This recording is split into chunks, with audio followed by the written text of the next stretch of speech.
নজর রাখবো পরের খবরে। জাতীয় মানবাধিকার কমিশনের সদস্য নিয়ে আপত্তি, কংগ্রেসের চেয়ারম্যান ও সদস্য নির্বাচন ত্রুটিপূর্ণ। অভিযোগ, কংগ্রেসের মূলত তিনটি নাম নিয়ে প্রবল আপত্তি রাহুল গান্ধী ও মল্লিকার্জুন খাড়গের। সংখ্যাগরিষ্ঠের মতামতকে প্রাধান্য না দিয়েই নাম চূড়ান্ত, অভিযোগ কংগ্রেসের। আরো বিস্তারিত তথ্য জেনে নেব। আমাদের সঙ্গে টেলিফোন লাইনে রয়েছেন আমাদের প্রতিনিধি পল্লব চট্টোপাধ্যায়। পল্লব দা, গত 1 জুন জাতীয় মানবাধিকার তোমার কমিশনের চেয়ারম্যান পদ থেকে প্রাক্তন বিচারপতি অরুণ কুমার মিশ্র কার্যকালের মেয়াদ শেষ হয়। সেই সূত্রে ওই পদটি জুন থেকেই ফাঁকা ছিল। 18 ডিসেম্বর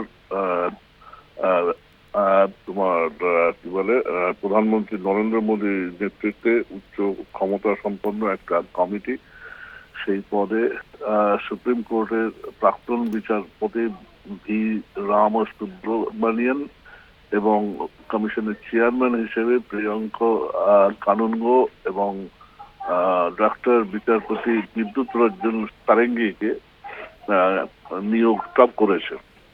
এই নিয়োগ নিয়েই কিন্তু রাহুল গান্ধী এবং কংগ্রেস সভাপতি খাড়গে আপত্তিটা জানিয়েছেন।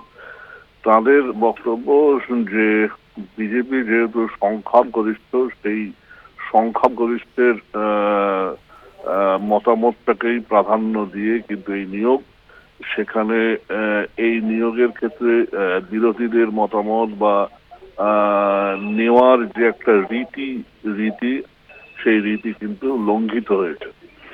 মূলত এই যুক্তিতেই তারা আপত্তিটা জানিয়েছেন।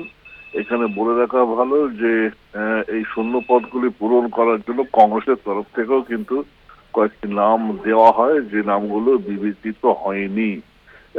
ফলে এই আপত্তির পেছনে সেটাও একটা কারণ বলে মনে করা হচ্ছে আর কি।